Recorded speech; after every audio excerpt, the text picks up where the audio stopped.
শুভেচ্ছা। মাছরাঙার সাপ্তাহিক আলোচনা অনুষ্ঠান প্রাসঙ্গিকে আপনাদের স্বাগতম। সঙ্গে আছে আমি নুরুন নাহার উইলি। আমাদের দৈনন্দিন জীবনের সামাজিক ও রাজনৈতিক বাস্তবতায় যা কিছুই প্রাসঙ্গিক তা নিয়ে আমরা আলোচনা করব আমাদের অনুষ্ঠানে। প্রাসঙ্গিকে আজ আমাদের সাথে অতিথি হিসেবে আছেন গণ অধিকার পরিষদের সভাপতি নুরুল হক নূর। স্বাগতম আপনাকে আমাদের এই অনুষ্ঠানে। কেমন আছেন? আপনাকে ধন্যবাদ, যারা দেখছেন তাদেরকে শুভেচ্ছা। আমি আসলে শুরুই করতে চাই, যেহেতু আপনারা গত মাসের 17 তারিখে জুলাই সনদে স্বাক্ষর করলেন এবং এর বাস্তবায়নের সুপারিশমালা সামনে এসেছে, তো সবাই মিলে তো স্বাক্ষর করলেন। এখন যে সুপারিশমালা এসেছে সেটি নিয়ে আসলে নানান অভিযোগ। কেউ কেউ বলছে এটি বিশ্বাসঘাতকতা শামিল, আবার কেউ কেউ বলছে কমিশন অনৈক্যের কাজ করছে। একটু ব্যাখ্যা করেন যদি আপনার জায়গা থেকে। প্রথমত, এই 2024 সালের 5ই অগস্ট মূলত জুন জুলাইয়ের, বিশেষ করে জুলাই অগস্টের আন্দোলনকে কেন্দ্র করে যে গণ অভ্যুত্থান ঘটেছে, এবং সেই গণ অভ্যুত্থানের পূর্বেই একটা পরিষ্কার ঘোষণা ছিল কিন্তু ওই আন্দোলনের, যে আমরা এই ফ্যাসিবাদী রাষ্ট্র ব্যবস্থার বিলোপ এবং নতুন রাজনৈতিক বন্দোবস্ত প্রতিষ্ঠিত করব। সো আন্দোলনের একটা কমিটমেন্ট ছিল যে এই ওই সময়ের বাস্তবতায় যে বিদ্যমান কাঠামো রাষ্ট্র ব্যবস্থার, সেটা একটা পরিবর্তন করা। এবং জুলাইয়ের পরে আমরা দেখেছি সব মানুষের মধ্যেই, বিশেষ করে শাসন ব্যবস্থা বা রাষ্ট্র পরিচালনার পদ্ধতি পরিবর্তনের এবং বিভিন্ন ক্ষেত্রে সংস্কারের একটা জোরালো দাবি উঠেছিল। সেটাকে অ্যাড্রেস করে সরকারের প্রধান তারা বেশ কয়েকটি সংস্কার কমিশন করেছিলেন, এবং তারা শুরুর দিকে ওপেন কিন্তু সবার কাছেই লিখিত প্রস্তাব চেয়েছে, আলোচনায় বসেছে। শেষ দিকের আলোচনাগুলো করেছে মোটামুটি রাজনৈতিক দল এবং সংগঠন সমূহকে নিয়ে। সেখানে প্রায় দীর্ঘ 6 মাসের আলোচনায় মোটামুটি 84টি বিষয়ে কিছুটা ঐক্যমত তৈরি হয়েছে। পুরোপুরি ঐক্যমত তৈরি হয় নাই বলতে গেলে, কারণ পুরোপুরি একেবারে শতভাগ ঐক্যমত তৈরি হয়েছে বোধহয় 20টি বিষয়ে। আর বাকিগুলোতে ধরেন কোনো না কোনো দল, কেউ না কেউ একটু নোট অফ ডিসেন্ট, ভিন্নমত পোষণ করেছে, যেহেতু একটা ওপেন প্ল্যাটফর্ম ছিল। এবং আমি এটাকে, ওই অনুভূতিটাকে বা ওইটাকে বলছিলাম, ওই ঐক্যমত্য কমিশনের আলোচনাটাকে একটা গণপরিষদের মতো। গণপরিষদ যদিও সংবিধান সংস্কারের কাজ করে বা সংবিধান বিনির্মাণের কাজ করে, সেখানে বিভিন্ন স্টেক হোল্ডারদের প্রতিনিধি থাকে, ওইটা নির্বাচিত কোনো প্ল্যাটফর্ম না হলে ওখানে কিন্তু লেফট রাইট বিভিন্ন উইংয়ের আপনার প্রতিনিধিরা ছিলেন এবং একটা ভালো ডিসকাশন হয়েছে। তো সর্বশেষ সেই আলাপ আলোচনার ভিত্তিতে ঐক্যমত্য কমিশন সরকারের কাছে যে প্রস্তাবটা দিয়েছে, সেখানে ওই যে ভিন্নমত পোষণ করেছিল সেই নোট অফ ডিসেন্টটা তুলে দিয়েছে। এখন ধরেন অনেকে এটা নিয়ে খুব রিয়াকশন দেখেছে যে আমার নোট অফ ডিসেন্ট কেন তারা তুলে দিবে। কিন্তু আমি ব্যক্তিগতভাবে ধারণা করতে পেরেছিলাম, এবং আমি অনেকের সাথে ইনফরমালিও বলেছিলাম, এখন দু একজনের নোট অফ ডিসেন্ট দিলেও ফাইনাল সিদ্ধান্ত নেওয়ার ক্ষেত্রে এটি বিবেচনা হবে না, কারণ আপনার মেজরিটি ওইটার পক্ষে আছে। সুতরাং ওইভাবে ঐতিহাসিক দলিল হিসেবে দুই একজনের নোট অফ ডিসেন্ট নিচ্ছে, কিন্তু এটাকে যদি আমলে নেয় তাহলে তো একটাও বাস্তবায়ন করতে পারবে না। তো সেই জায়গা থেকে আমরা সর্বশেষ যে দেখলাম যে যেটা জটিলতাটা তৈরি হয়েছে মূলত জুলাই সনদের বাস্তবায়ন প্রক্রিয়া, যেটা প্রথম দিকে জামায়াত এবং এনসিপি বলেছিল নির্বাচনের আগে নভেম্বরে, এবং জামাতের একটা জোরালো অবস্থান আমরা দেখতে পাচ্ছিলাম, যার ফলে ওই নোট অফ ডিসেন্ট তোলাটা ওইটার সাথে একটা ইস্যু তৈরি হয়েছে। কিন্তু আমার মনে হয় নোট অফ ডিসেন্ট তুলে ফেলাটা খুব নেগেটিভ কিছু হয় নাই, কারণ এখানে একটা বৃহত্তর আলোচনা শেষে দু একটি দল বা 2-4টি দল, ধরেন যে 31টি দল জোটের মধ্যে নোট অফ ডিসেন্ট দিয়েছে, সেটি তুলে দিয়ে তারা বৃহত্তর স্বার্থে সেটা বাস্তবায়ন করেছে। আমরাও বরাবর আলোচনায় এটা বলেছিলাম যে ঐক্যমত্য কমিশনকে, যে তারা রেফারির ভূমিকায় থাকবে এবং একটা ডিসিশন কিছু কিছু ক্ষেত্রে তাদেরকে দিতে হবে। তো তারা সেটি দিয়েছে, কিন্তু সমস্যাটা আমার মনে হয় যে রিয়াকশনটা তৈরি হয়েছিল সেইটা মূলত এই গণভোট নির্বাচনের আগে হবে না পরে হবে না একসাথে হবে এইটা নিয়ে, যেখানে ঐক্যমত্য কমিশনে আলোচনায় মোটামুটি এমনই টোন টিউন ছিল যে জাতীয় নির্বাচনের একই সাথে গণভোট হবে। কারণ হচ্ছে যে যেহেতু আমাদের জাতীয় নির্বাচন ফেব্রুয়ারিতে, ডিসেম্বরে তফসিল হবে, ইলেকশন কমিশনার বলেছে, তাহলে এখন মাঝখানে আছে শুধু নভেম্বর মাসটা, তাহলে 1 মাসের মধ্যে তো আপনার গণভোট বাস্তবায়ন করা সম্ভব নয়। আমি ব্যক্তিগত জায়গা থেকে শুরুতেই বলেছিলাম এই গণভোটের দাবিটা যারা জাতীয় নির্বাচনের আগে তুলছেন, তারা মূলত তাদের একটা পলিটিক্যাল ডিমান্ডকে বার্গেন করার জন্য, ধরেন সেটা কোনো দল তার সিট বাড়ানোর জন্য, কোনো দল তারা বিরোধী দল হতে চান কিংবা সরকারের পার্ট হতে চান, সেই ক্ষেত্রে একটা নেগোসিয়েশন করার জন্য বড় দলগুলোর সাথে, কারণ নির্বাচন পিছালে যারা ক্ষমতায় যাওয়ার সম্ভাব্য দল তারা সবচেয়ে বেশি ক্ষতিগ্রস্ত হবে, সবচেয়ে বেশি উদ্বিগ্ন হবে। সেই কারণে আমি ব্যক্তিগতভাবে এটাকে খুব বেশি আমলে নিতে চাই নাই, কিন্তু সারা দেশের মানুষ কিংবা মিডিয়া সবকিছু শেষ পর্যন্ত এইটা নিয়েই একটা ব্যাপক উত্তেজনা তৈরি হয়েছে বা এখনো চলছে, এটা বলা যায় কিছুটা। তবে একটু মনে হয় উত্তেজনাটা প্রশমিত হয়েছে এনসিপির অবস্থানে, যেটা পত্রপত্রিকায় দেখেছি। ওরা বলেছে যে গণভোট জাতীয় নির্বাচনের একই দিন হতে পারে, সেই ক্ষেত্রে তারা মেনে নেবে। তার মানে জামাত এবং এনসিপি একটা জোরাল অবস্থান থাকলেও এনসিপি এখানে আপনার সরে আসতেছে। ঠিক যেটা হয়েছিল যে জুলাই সনদ স্বাক্ষরের সময় শুরুর দিকে আমরা শুনেছিলাম পত্রপত্রিকায় লেখা যে জামাত, এনসিপি আরো অনেকে স্বাক্ষর করবে না। জামাত কিন্তু শেষ দিকে স্বাক্ষর করেছে, এনসিপি আবার করে নাই।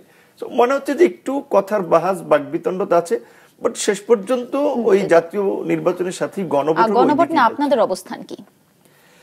গণভোট এইটা যদি আপনার পেছনের ঐক্যমত্য কমিশনের আলোচনাগুলো রিকল করতে পারে অনেকে বা আপনারা সাংবাদিক হিসেবে, গণভোটের দাবিটা প্রথম আমাদের দল থেকে আমরা করেছিলাম গণ অধিকার পরিষদের পক্ষ থেকে। যখন আপনার ফেব্রুয়ারিতে ঐক্যমত কমিশন গঠনের পরে আমরা যখন সংসদ ভবনের এলইডি হলে আলোচনার আমন্ত্রণ পেয়েছিলাম, সেখানে আমরা বলেছিলাম যে যেহেতু এই গণ অভ্যুত্থানের পরে জন আকাঙ্ক্ষায় সংস্কারটা হচ্ছে, এইখানে রাজনৈতিক দল এবং জোট কিংবা আরো সংগঠন যারা আমরা আলাপ করতেছি, আমরা শতভাগ জনগণের প্রতিনিধিত্ব করি না। কিন্তু গণ অভ্যুত্থানের পরে যেভাবে একেবারে কৃষক, শ্রমিক, মেহনতি মানুষ, পেশাজীবী তারা অংশগ্রহণ করেছিল, তাদের একটা ম্যান্ডেটের প্রয়োজন। সো তাদের ম্যান্ডেট নেওয়ার একটা মাধ্যম হতে পারে গণভোট, যার ফলে এটাকে একটা গণভিত্তিও দেওয়া গেল, আইনি ভিত্তিও দেওয়া গেল।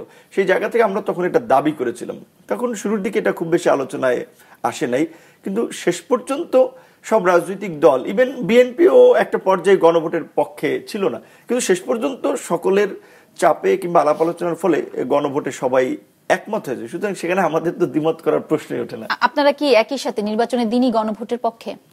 এখনকার বাস্তবতায় এর বিকল্প কিছু নাই, কারণ আপনার মাঝখানে সময় আছে 1 মাস। ডিসেম্বরে যদি তফসিল দেয়, তাহলে 1 মাসে তো আপনি কোনো নির্বাচনই করতে পারবেন না। এবং বাংলাদেশের বর্তমান যে ফাইন্যান্সিয়াল অবস্থা, অ্যাডমিনিস্ট্রেটিভ অবস্থা, দুইটা নির্বাচনের বাস্তবতা নেই। এগুলো যদি আমি পপুলার সস্তা কথা বলি না, এক্ষুনি বাস্তবায়ন করতে হবে, জুলাইয়ের রক্তকে সম্মান জানাতে হবে, তাহলে আমাকে অনেকে তালি দিবে, বাহাবা দিবে। কিন্তু আমি অ্যাজ এ রাজনীতিবিদ হিসেবে, একজন রাইজিং লিডার হিসেবে, আমি একেবারে সবসময় সস্তা দিকে অবস্থান নিতে পারি না। একটু বিবেক বুদ্ধি, সমাজ, রাষ্ট্রের বাস্তবতা চিন্তা করে আমাকে একটা পজিশন নিতে হয়। এখন যদি আমরা গণভোটের জন্য আন্দোলন করি, খুব জোরালো দাবি তুলি, ধরেন গণভোট ওকে সরকার এগ্রি করলো বা আমরা একটা দিকে যেতে পারলাম যে গণভোট হবে, তাহলে মিনিমাম আপনার গণভোট আয়োজনের জন্য 2 থেকে 3 মাস সময় দিতে হবে।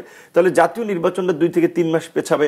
আর আমরা ওই দূরদৃষ্টি থেকে বুঝি যে ফেব্রুয়ারিতে যদি ইলেকশন না হয়, তাহলে দেশে একটা বড় বিপর্যয় হবে এবং সেই বিপর্যয়ের মধ্যে সবচেয়ে ক্ষতিগ্রস্ত হবে রাজনীতিবিদরা। সুতরাং এই যে দীর্ঘ 1.5 দশকের ফ্যাসিবাদের পতনের পরে আজকের এই পরিবর্তিত বাংলাদেশে আবার একটা ক্রাইসিস তৈরি হোক, সেটা তো আমরা কখনোই সমর্থন করব না। কিছু দল কিন্তু আসলে গণভোট আগে চাচ্ছে, বলছে, যেমন জামাতে ইসলামী, তারা আসলে গণভোটের দাবিতে, আগে গণভোটের দাবিতে রাজপথে আছে। তো সেটি তাহলে কি বাস্তবায়নযোগ্য কিনা? না, এটা আমি তো বলেছি 1 মাসে তো ভোট বাস্তবায়ন সম্ভব না। এখন তারা কেন বলছে সেটা তারা বলবে। আমি একটা রাজনৈতিক দল হিসেবে তাদের মতামতকে, অপিনিয়নকে শ্রদ্ধা করি, সম্মান করি। কিন্তু এটা আবার পরিষ্কার করে আমি বলছি, এখনো বলছি যে কিছু কিছু রাজনৈতিক দল, হতে পারে যে জামাত তার আদর্শিক কারণে, অন্য দলও আছে, বাট কেউ কেউ সিট বার্গেনিং করার জন্য কিংবা একটা রাজনৈতিক সুবিধা পাওয়ার জন্য আসলে এই গণভোটটাকে সামনে এনে নির্বাচনটা পেছানোর একটা প্রেক্ষাপট তৈরি করতে চাচ্ছে, যাতে নির্বাচনে ক্ষমতায় যাওয়ার মতো সম্ভাব্য দলগুলো যেন তাদেরকে বলতে গেলে মনে করেন একটু সমীহ করে, একটু নতি স্বীকার করে যে ভাই নির্বাচনটা হইতে দেন, তারপর আপনি যা চান দেবো, আসেন আমরা একটু বসি কথা বলি, মানে তাদেরকে কনভিন্স করে যেন গণভোট থেকে ইলেকশনে যায়, যে তারাও এই ফাঁকে কিছু আদায় করে নিতে পারে। এই জন্য কিছু মানুষ এটাকে সামনে আনছে। কিন্তু বাস্তবতা হচ্ছে যে গণভোট আমরাও চাই। যদি ধরেন 3 মাস আগে যদি এই আলাপটা হতো, আমাকে যদি আপনি জিজ্ঞেস করতেন যে আপনি কি এই জুলাই সনদ গণভোটের মাধ্যমে এখন চান না নির্বাচনের পরে চান, তখন কিন্তু আমি বলতাম অবশ্যই নির্বাচনের আগে এটার বাস্তবায়ন করতে হবে, কারণ তখন 5-6 মাস সময় থাকতো। 3 মাস আগে যদি আমাকে আপনি কোশ্চেন করতেন, এখন তো আর সেই সময়টা নাই ভাই। এখন প্রার্থী আমরা সবাই নির্বাচনের মাঠে নেমে গেছি, আমাদের একটা খরচ বলেন, এলাকার মুভমেন্টে বলেন, ওই দিকে আবার যদি 3 মাস নির্বাচন পেছে, আমাদেরও দিকে কত বার্ডেন। তারপরে আন্তর্জাতিক এবং দেশীয় নানান ধরনের ষড়যন্ত্র, আসলে প্রেক্ষাপট তৈরির একটা বিষয় তো আছেই। আমরা এবার নোট অফ ডিসেন্ট প্রসঙ্গে আছি। আপনি যদিও বললেন যে নোট অফ ডিসেন্ট গুলো বাদ দেওয়া আসলে মানে যুক্তিসঙ্গত, কিন্তু এটা তো আসলে রাজনৈতিক দলগুলোর সাথে আলাপ করা সম্ভব ছিল। আসলে আলাপচারিতায় কি এরকম এসেছিল বাস্তবায়নের, যে এগুলো বাদ দিয়ে তারপরে তারা এই প্যাকেজটা তৈরি করবে গণভোটের?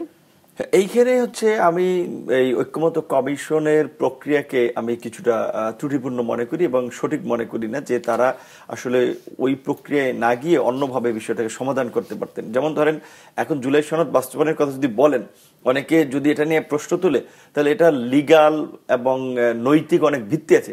যেমন প্রধান উপদেষ্টা তার ভাষণে বলেছিল যে আমরা যতটুকু ঐক্যমতে পৌঁছাতে পারি কেবলমাত্র ততটুকুই বাস্তবায়ন করব।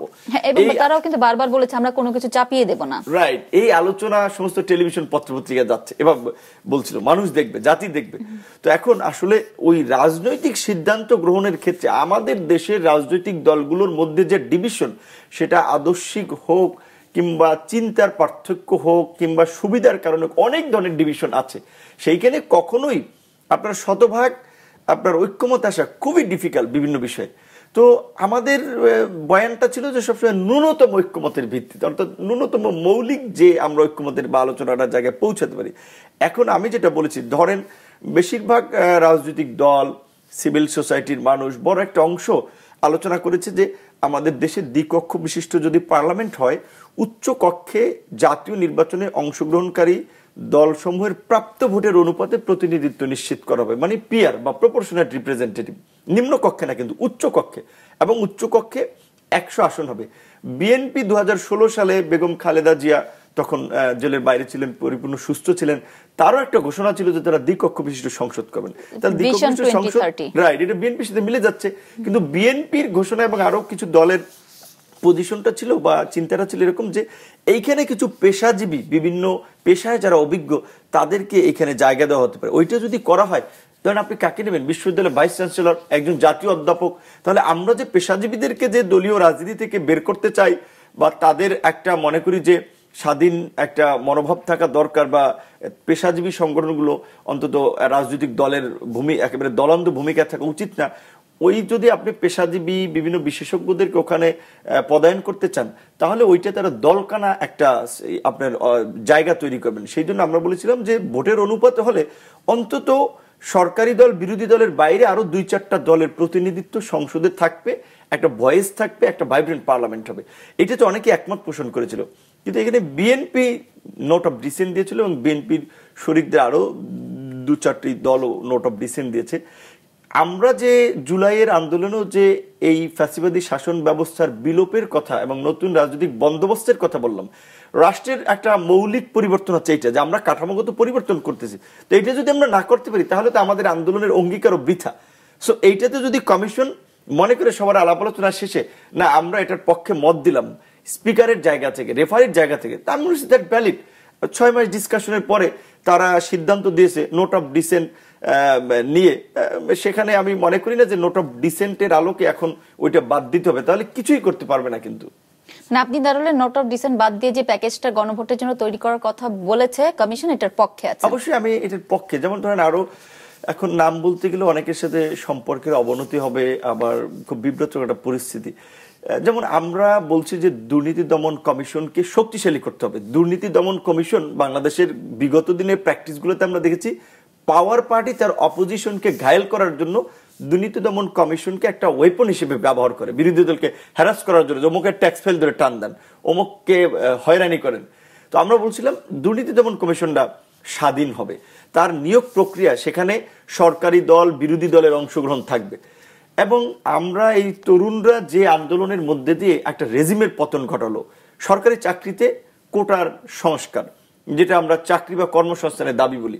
সেজন্য আমরা বলছিলাম যে আমাদের এই সরকারি নিয়োগ ব্যবস্থা এটাকে ট্রান্সপারেন্ট করা দরকার। একটা স্বচ্ছ নিয়োগ প্রক্রিয়া যেন পিএসসি এনশিওর করতে পারে, সেই কারণে পিএসসির সদস্যদের নিয়োগ প্রক্রিয়াও স্বচ্ছ করা লাগবে। কাজে এখান থেকে সরকারি দল, বিরোধী দলের কিছু দল এনসিসি গঠনের কথার সাথে আপনারা একমত ছিলেন না? এই পিএসসি দুদকের মধ্যে এখানে যেমন বিএনপিও একমত হয়নি। এখন আমরা বিএনপির সুরিত বা বন্ধু সংগঠন হলো, আমরা তো সবকিছুতে বিএনপির হ্যাঁতে আমরা হ্যাঁ বলবো না, নাতে আমরা না বলবো না। আমাদের তো একটা নিজস্ব পজিশন, এই আন্দোলন সংগ্রামের কারণে একটা দৃষ্টিভঙ্গি আছে। সেই জায়গা থেকে আমি মনে করি নোট অফ ডিসেন্ট যদি এই ঐক্যমত্য কমিশন মানে তাহলে সংস্কার করা না করা একই কথা হবে, কারণ মূল বিষয়গুলোতেই কিন্তু কেউ না কেউ নোট অফ ডিসেন্ট দিয়েছে। এবারে জানবো একটু জাতীয় নির্বাচন প্রসঙ্গে। তো নির্বাচন নিয়ে কোনো শঙ্কা আসলে দেখেন কিনা? কারণ আপনি বলেছেন জুলাই সনদে বিভাজন থাকলে নির্বাচন যথাসময়ে হবে না, এটা আপনি একটি প্রোগ্রামে বলেছেন। তো কোনো শঙ্কা আসলে আছে কিনা? হ্যাঁ, এটা আমি বলছি এবং এখনো আমি বলি যে ধরেন এই জুলাই সনদ বাস্তবায়নের বিষয়ে বা এই সনদ স্বাক্ষর থেকে শুরু করে যে ধরনের একটা ডিভিশনাল পরিস্থিতি আমরা দেখেছি, এই বিভাজনটা যদি থাকে এবং যেভাবে আবার মাঠেও তো কয়েকটি দল এটা নিয়ে কর্মসূচি দিচ্ছে, তাহলে তো নির্বাচন এই রাজনৈতিক অস্থিরতার কারণে পিছাবে। প্রশাসন এবং নির্বাচন কমিশন তারা যে রোডম্যাপ সেট করেছে, মিটিং করবে বিভিন্ন স্টেক হোল্ডারদের সাথে, এগুলো করতে পারবে না। এবং এর মধ্যে নির্বাচন কমিশনও তো এই ধরনের অস্থিরতা চললে নির্বাচনের দিকে আগাবেন না, সরকারও তো আগাতে পারবেন না।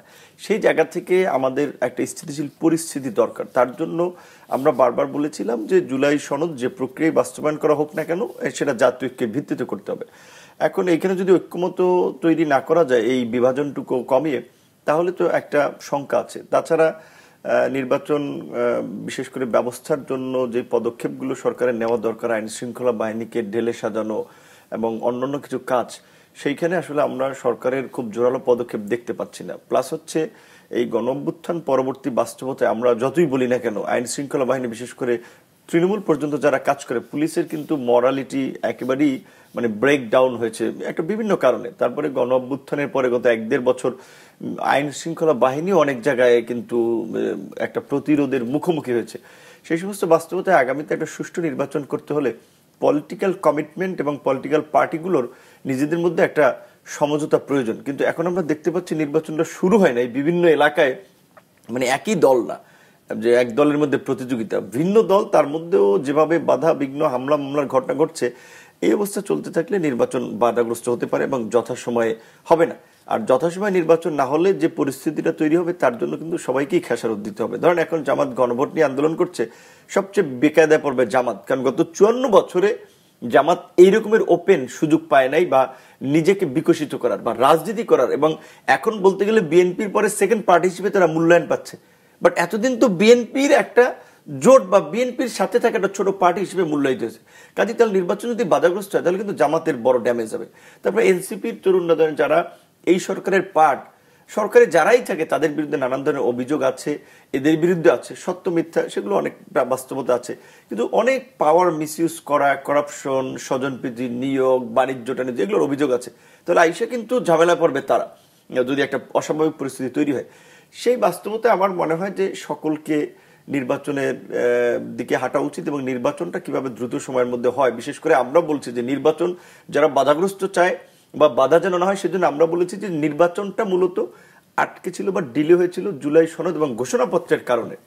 জুলাই ঘোষণাপত্র হয়ে গিয়েছে, সনদ স্বাক্ষর হয়েছে, এখন তো নির্বাচন দিতে আর বাধা নেই। সেই জন্য আমরা বলেছিলাম যে নতুন বছরের নতুন মাসেই নির্বাচন হতে পারে, অর্থাৎ জানুয়ারি মাসের কথা আমরা বলছি।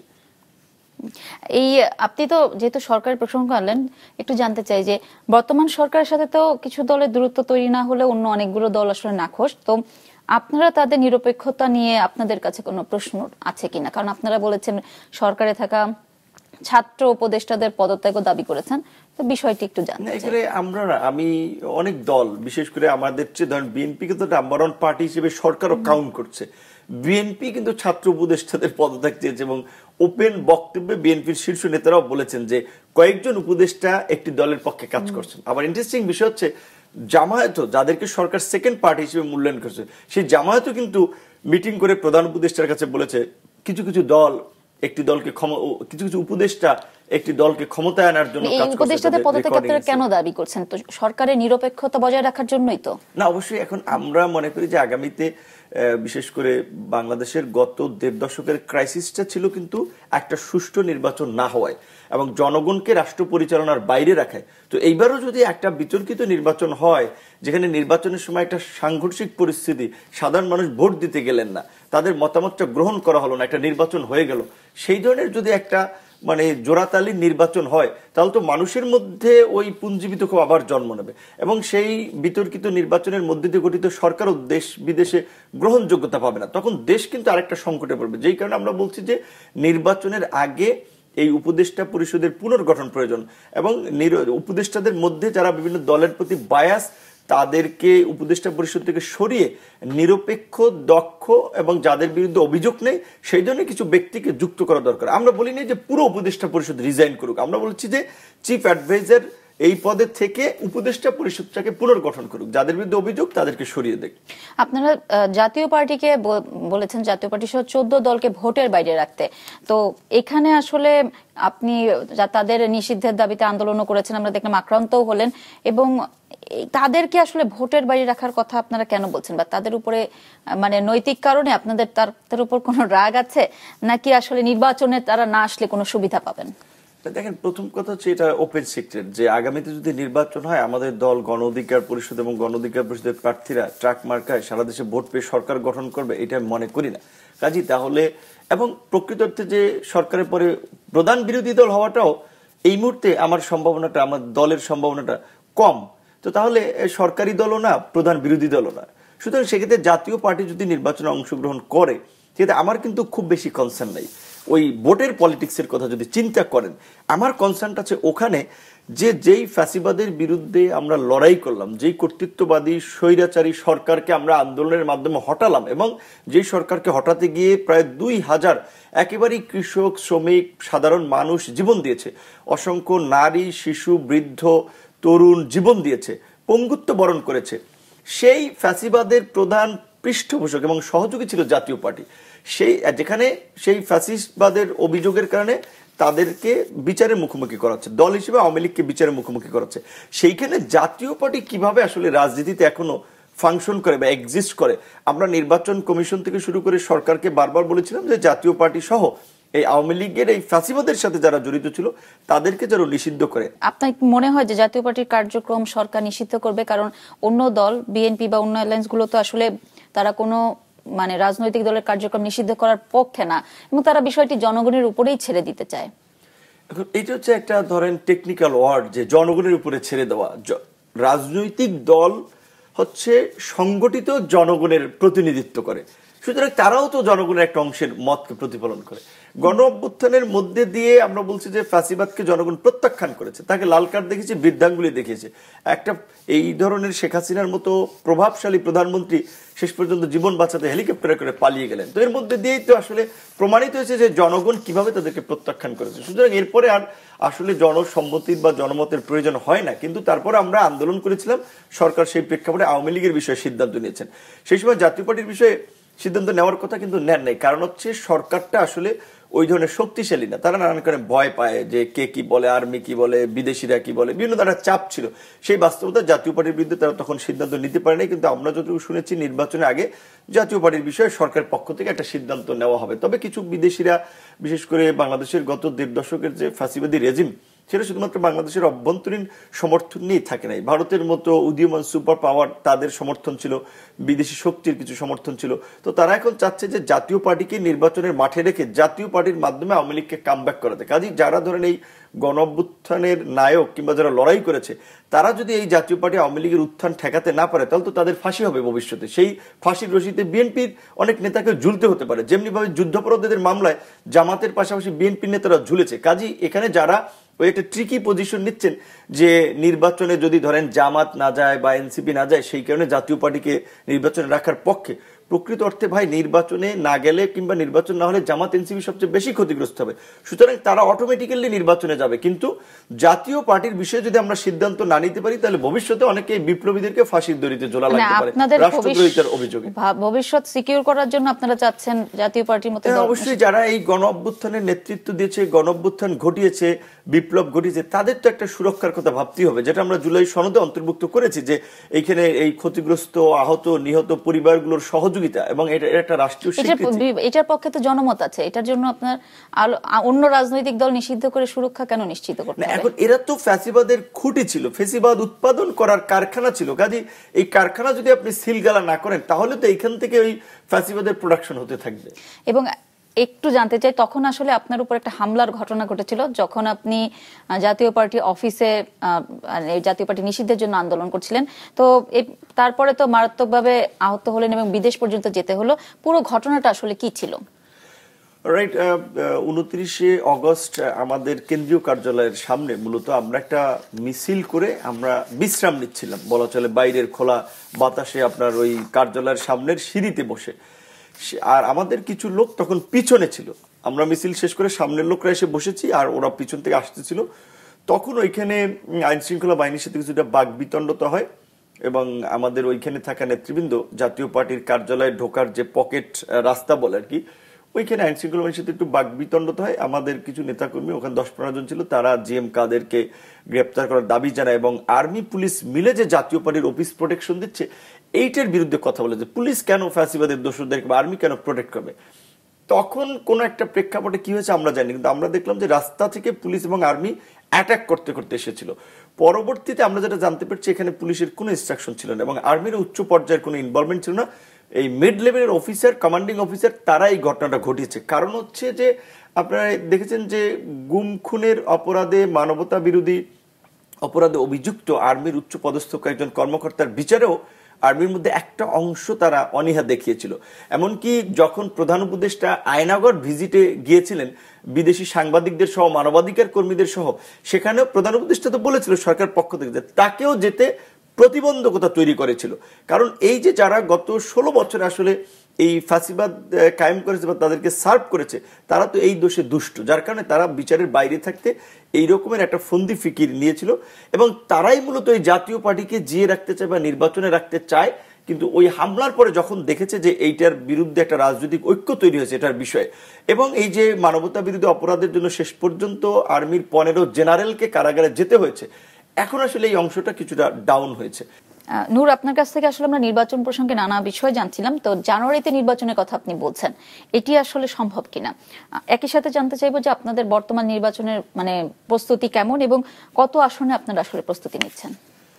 ধরেন সরকারের ঘোষিত রোড ম্যাপে এবং ইলেকশন কমিশন ওই রোড ম্যাপ নিয়ে কাজ করছে, সেটা হচ্ছে ফেব্রুয়ারির ফার্স্ট উইক ইলেকশন। তো জানুয়ারির যদি শেষের দিকে ইলেকশন হয় তাহলে ডিস্টেন্স 1 সপ্তাহ হতে পারে, সরকার চাইলে সম্ভব হতে পারে। আমাদের প্রত্যাশা ছিল, আমরা চাচ্ছিলাম যে আমেরিকার মতো ধরেন এই একবারে নির্বাচনটা একটা ক্যালেন্ডার ইভেন্টে পরিণত হবে, যে 4 নভেম্বর ইলেকশন, 20 জানুয়ারি শপথ। তো এরকম ভাবে বাংলাদেশেও হতে পারে, আমরা দাবি জানিয়েছি, বাস্তবসম্মত না হলে এদিক সেদিক প্লাস মাইনাস হতে পারে। আর আমরা বিশেষ করে গণ অধিকার পরিষদ 2021 সালে একটা বিকল্প রাজনীতির স্বপ্ন নিয়ে এবং আকাঙ্ক্ষা নিয়ে আসলে যাত্রা শুরু করে এবং ঘোষণাপত্রে আমরা পরিষ্কারভাবেই বলেছিলাম তখনকার প্রেক্ষাপটে যে বাংলাদেশের দ্বিদলীয় দুর্বৃত্তায়িত রাজনীতি, যেহেতু রাজনীতিটা তখন আওয়ামী লীগ বিএনপি কেন্দ্রিক ছিল, এই দুর্বৃত্তায়িত রাজনীতির বাইরে আমরা তরুণদেরকে নিয়ে আমূল বদলে দিতে চাই, এরকম একটা কমিটমেন্ট আমাদের ছিল। ক্ষমতার ভারসাম্য আনয়ন করা, সমাজের মানুষের মধ্যে ন্যায় বিচার নিশ্চিত করা এবং সকল শ্রেণী পেশার মানুষের অধিকার নিশ্চিত করা, এটা আমাদের একটা কমিটমেন্ট ছিল।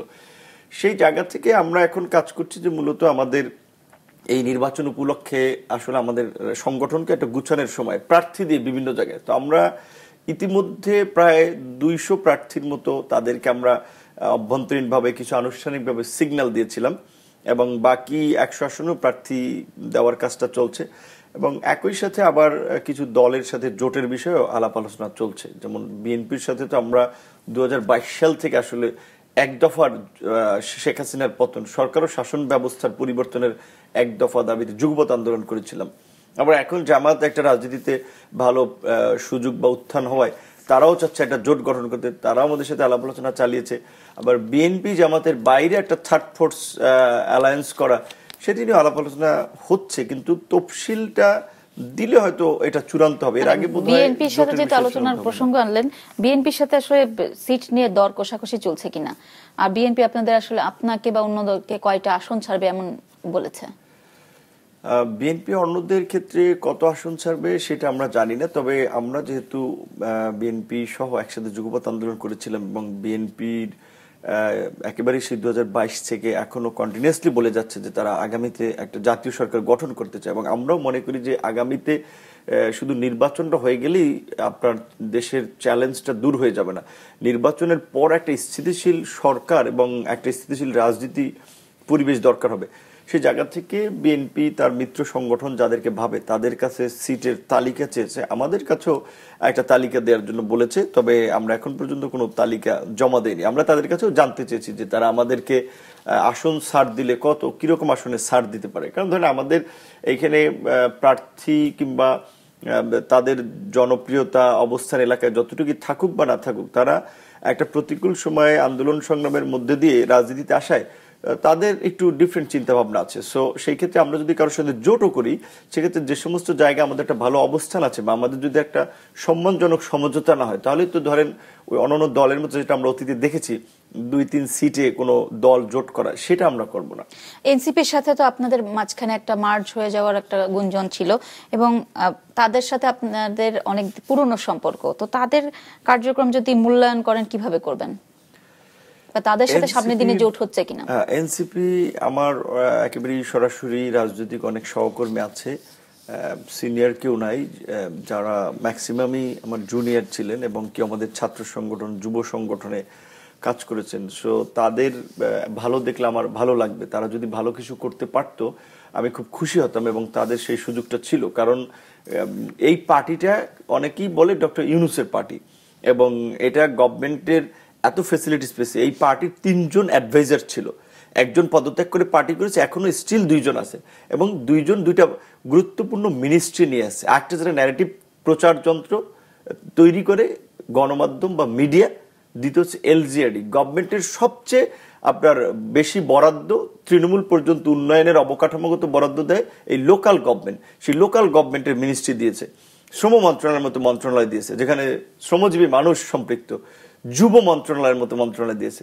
তো এত কিছু সুযোগ সুবিধা পেয়েও কিন্তু এনসিপির নেতৃবৃন্দ ওইভাবে মানুষের কাছে নিজেদের রাজনীতিটা কিংবা মানুষের প্রতি কমিটমেন্টটা সেভাবে তুলে ধরতে পারেনি। বরঞ্চ তাদের বিরুদ্ধে খুব অল্প সময়ে ক্ষমতার অপব্যবহার, আর্থিক আপনার দুর্নীতি, ক্ষমতার অপব্যবহার এবং বিশেষ করে কার্যক্রমে অস্বচ্ছতা, এই অভিযোগগুলো তাদের বিরুদ্ধে এসেছে, যেটা তাদের সম্ভাবনাটাকে খুব কমিয়ে দিয়েছে। এবং তারা যেখানে তারা বন্ধুত্ব তৈরি করবে, অনেক মানুষকে অনেক অর্গানাইজেশনকে ফ্যাসিলিটেট করবে, সেখানে তারা অনেকের সাথে দূরত্ব ডিস্টেন্স তৈরি করে বিভাজন তৈরি করে ফেলেছে।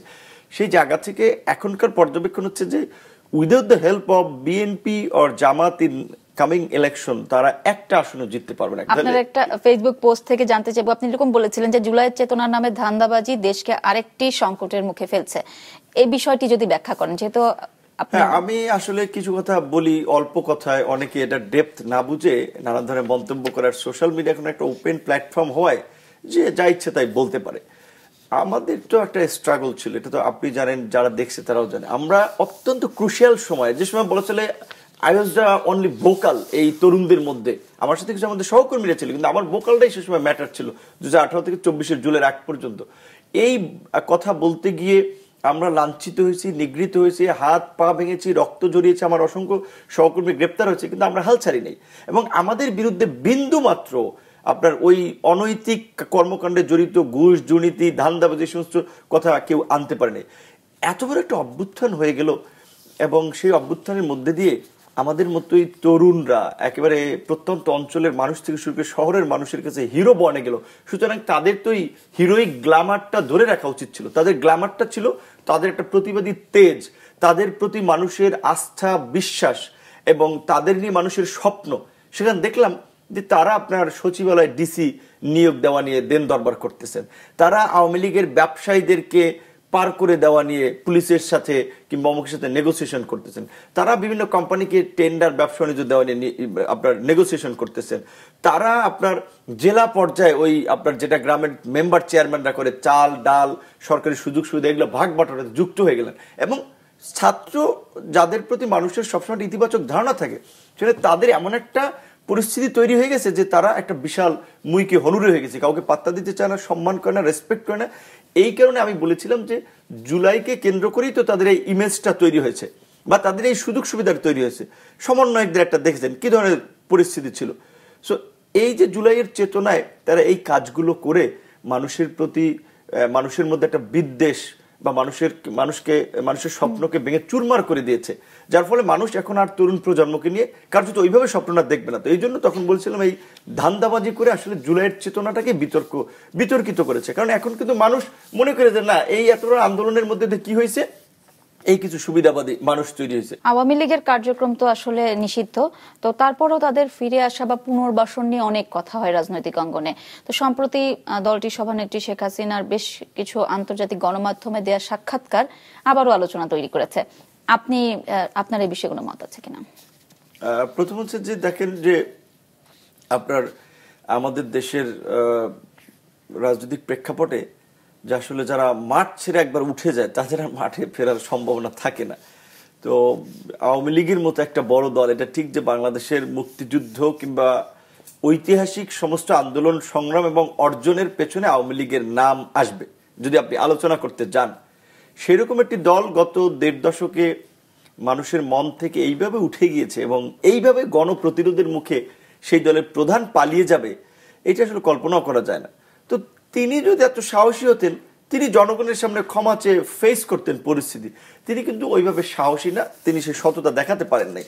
এখন বাইরে বসে তিনি যে ইন্টারভিউ দিচ্ছেন, সত্যিকার অর্থে তিনি তো ভারতে আছেন, এইটা ভারতের চাণক্য নীতির একটা প্রতিফলন এবং এইটা তাকে দিয়ে বলাচ্ছে ভারত বাংলাদেশের সরকারের সাথে একটা নেগোসিয়েশন করার জন্য, একটা বার্গেন করার জন্য। এখানে আওয়ামী লীগ বা হাসিনা কোনো ম্যাটার না, এখানে আমাদের প্রতিবেশী দেশ ভারতের বিশ্বস্ত হাতিয়ার হিসেবে তারা আওয়ামী লীগকে কামব্যাক করাতে চায়। হাসিনা না হলেও অন্য নাম দিয়ে হলে আওয়ামী লীগকে তারা এখানে ফেরাতে চায়।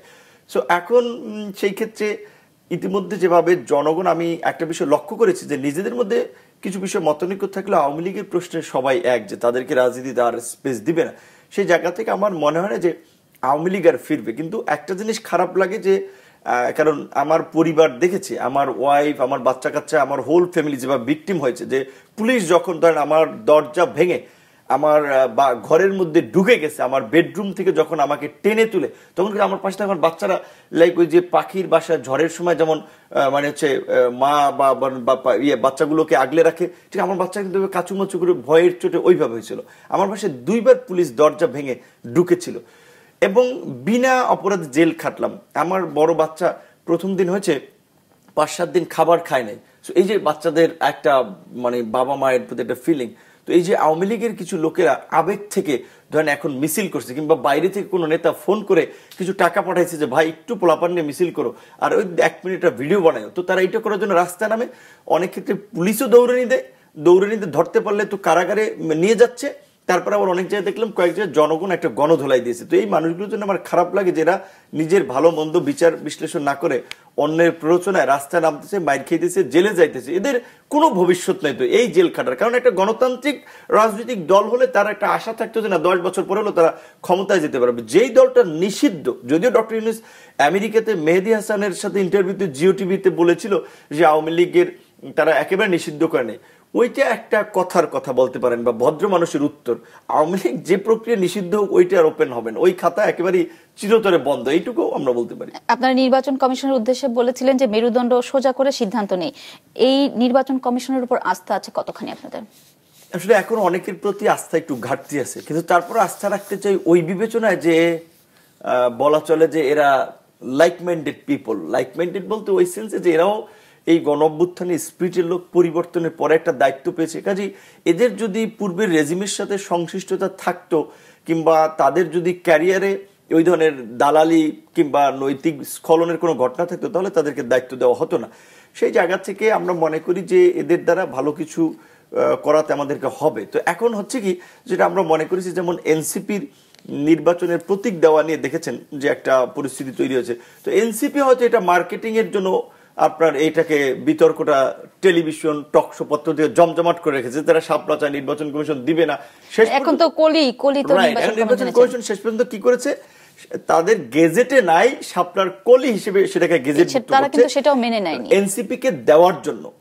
এইটাই নির্বাচন কমিশন একটা আমি মনে করি নিরপেক্ষতা ভঙ্গ করেছে এবং বিতর্কিত কাজ করেছে। কারণ নির্বাচন কমিশনের বা এই রাজনৈতিক দলগুলোর নিবন্ধনের ক্ষেত্রে তাদের নিয়ম নির্বাচন কমিশনের গেজেটে যা আছে আপনি তাই নেবেন। যেমন আমাদের দলের প্রতীক ট্রাক কিন্তু আমরা পছন্দর প্রতীকে নাম দেই নেই, বা আমরা পছন্দ করেও নেই। এখন মন্দের ভালো তার সিলেকশনের মধ্যে যা আছে তার মধ্যে থেকে আমরা ট্র্যাক নিয়েছি।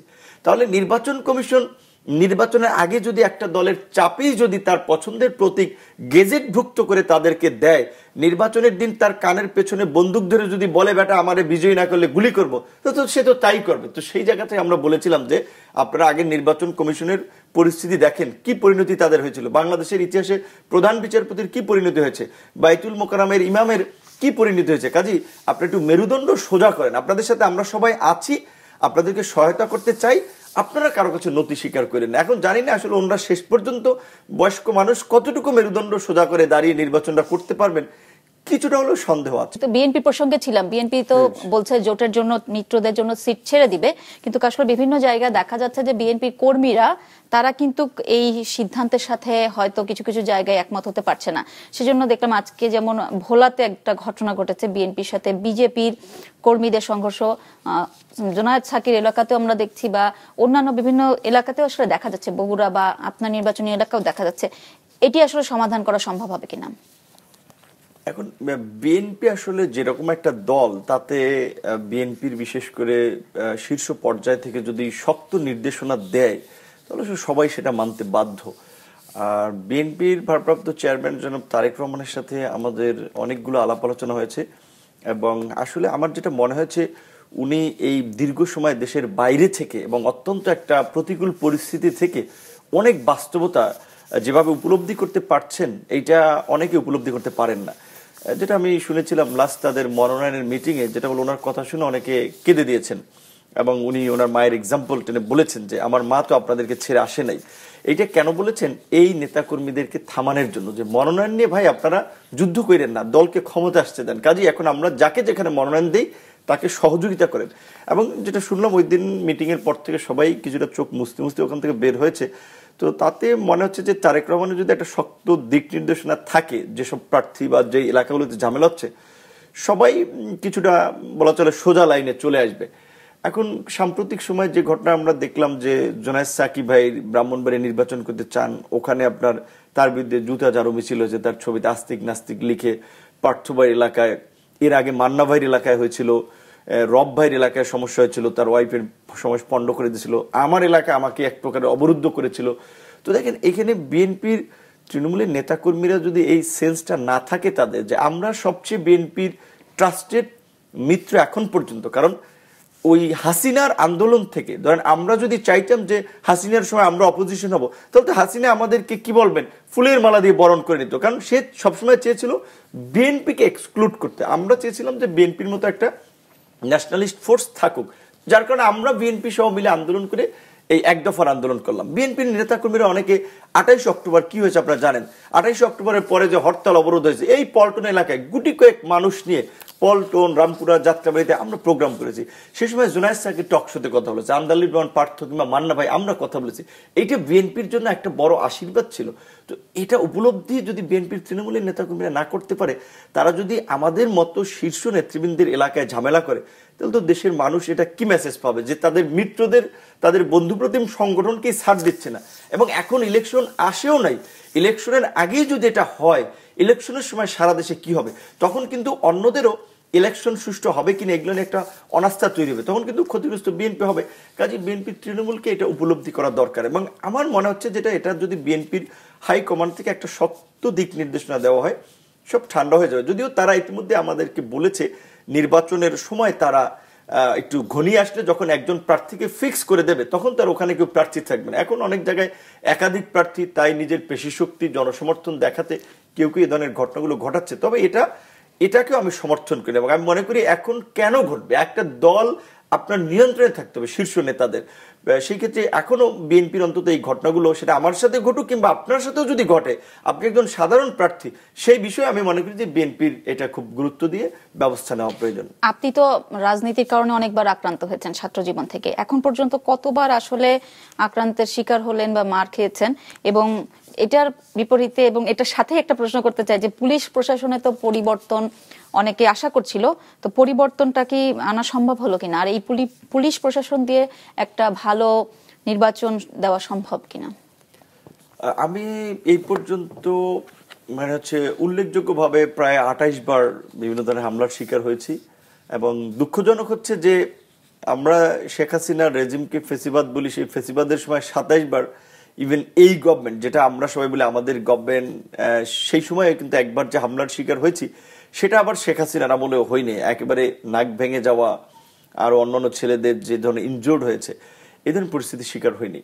আর প্রশাসনের বিষয়টা আমাদের দেশের প্রেক্ষাপটে আমরা অনেকদিন ধরে যে বিষয়টি বলে আসছিলাম যে একটা জনবান্ধব প্রশাসন, একটা দায়বদ্ধ জনপ্রশাসন প্রয়োজন। তার জন্য আমরা জনপ্রশাসন সংস্কারের কথা বলেছিলাম, এই জুলাই সনদেও সেটার কিছু বিষয় আছে। পুলিশকে আমরা বলেছিলাম যে রাজনৈতিক দল যারা ক্ষমতায় আসে তারা যেন লাঠিয়াল বাহিনী হিসেবে ব্যবহার করতে না পারে, তার জন্য পুলিশের প্রমোশন, পদোন্নতি এবং পুলিশকে নিয়ন্ত্রণ করার জন্য একটা কমিশন থাকবে, যেই কমিশনের চেয়ারম্যান হবেন একজন আপিল বিভাগের বিচারপতি, এবং যেখানে একটা কমিশন থাকবে সেখানে একজন অবসরপ্রাপ্ত আপনার অতিরিক্ত পুলিশ মহাপরিদর্শক পদমর্যাদার আপনার একজন অফিসার থাকবেন, একজন সচিব থাকবেন, সরকারি দল বিরোধী দলের নেতার 2 জন প্রতিনিধি থাকবেন। এইভাবে একটা নিরপেক্ষ কমিটি যেটা পুলিশকে একটা জবাবদিহিতার মধ্যে নিয়ে আসতে পারে, এটার আমরা প্রস্তাব করেছি, ঐক্যমত কমিশনে আছে। যদি এটা বাস্তবায়ন হয় তাহলে আশা করা যায় পুলিশ কিংবা এই প্রশাসনে একটা শৃঙ্খলা আসতে পারে। তো নির্বাচনটা আসলে বর্তমান প্রশাসন দিয়ে সুষ্ঠুভাবে করা সম্ভব হবে কিনা, এইটা আসলে আমি একবারে সবকিছু যদি ওকে বলি সেটা চরম ভুল হবে, কারণ বর্তমানে পুলিশের মোরালিটি অনেক ডাউন, এবং জুলাইয়ের পরেও যে ধরনের পরিস্থিতি, যেটা নির্বাচন কমিশনার সম্ভবত ইসি আনোয়ারুল সাহেব বলেছিলেন যখন আদালতে কেয়ারটেকার নিয়ে শুনানি হচ্ছে, যে কেয়ারটেকার গঠিত হতে পারে, তার আবহাওয়া দেখতে পাচ্ছি, কাজে আপনারা আরো শক্তভাবে কাজ করতে পারবেন, এবং ওই এতদিন যে 2-1 জনের কথায় যে চাপে কাজ করেছেন এখন আর করা লাগবে না। তার মানে আগে কিংবা এখন 2-1 জনের চাপে ফোনে পুলিশ বা প্রশাসন সরকার কাজ করছে এবং করতে বাধ্য হচ্ছে। তো নির্বাচনের সময় স্বাভাবিকভাবেই তার একটা প্রভাব থাকবে। সেক্ষেত্রে সরকারের যেটা উচিত ছিল যে এই প্রশাসনকে একটু পুনর্গঠন করা। বিশেষ করে আমরা শুরু থেকে বলেছিলাম যে 6 মাসের ট্রেনিং দিয়ে অন্তত 1000-20 কনস্টেবল নতুন করে নিয়োগ দেওয়া, 8-10 হাজার এসআই নিয়োগ দেওয়া, কিংবা একটা 6 মাসের ট্রেনিং এ বিসিএস অফিসার নিয়ে সেটাকে এই সময়ের নির্বাচন করার জন্য বা এই পরিস্থিতি মোকাবেলায় তাদেরকে মাঠে নামাই দেওয়া, এটা যদি করতো তাহলে একটা শৃঙ্খলা আসতো। কিন্তু সরকার তো পারে নাই, কাজে পুরনো পুলিশ, পুরনো প্রশাসন দিয়ে আপনি একটা নতুন নির্বাচন আশা করে কতটুকু ভালো পাবেন সেটা নিয়ে একটা প্রশ্ন কিন্তু আছে। জনাব নুরুল হক নূর, অনেক ধন্যবাদ আপনাকে আমাদের সাথে যোগ দেওয়ার জন্য। সময় হলো বিদায় নেওয়ার। দর্শক, এই ছিল আমাদের আজকের প্রাসঙ্গিকে। পরবর্তী পর্বে আবারও হাজির হব নতুন কোনো অতিথিকে সাথে নিয়ে। সেই পর্যন্ত শুভরাত্রি।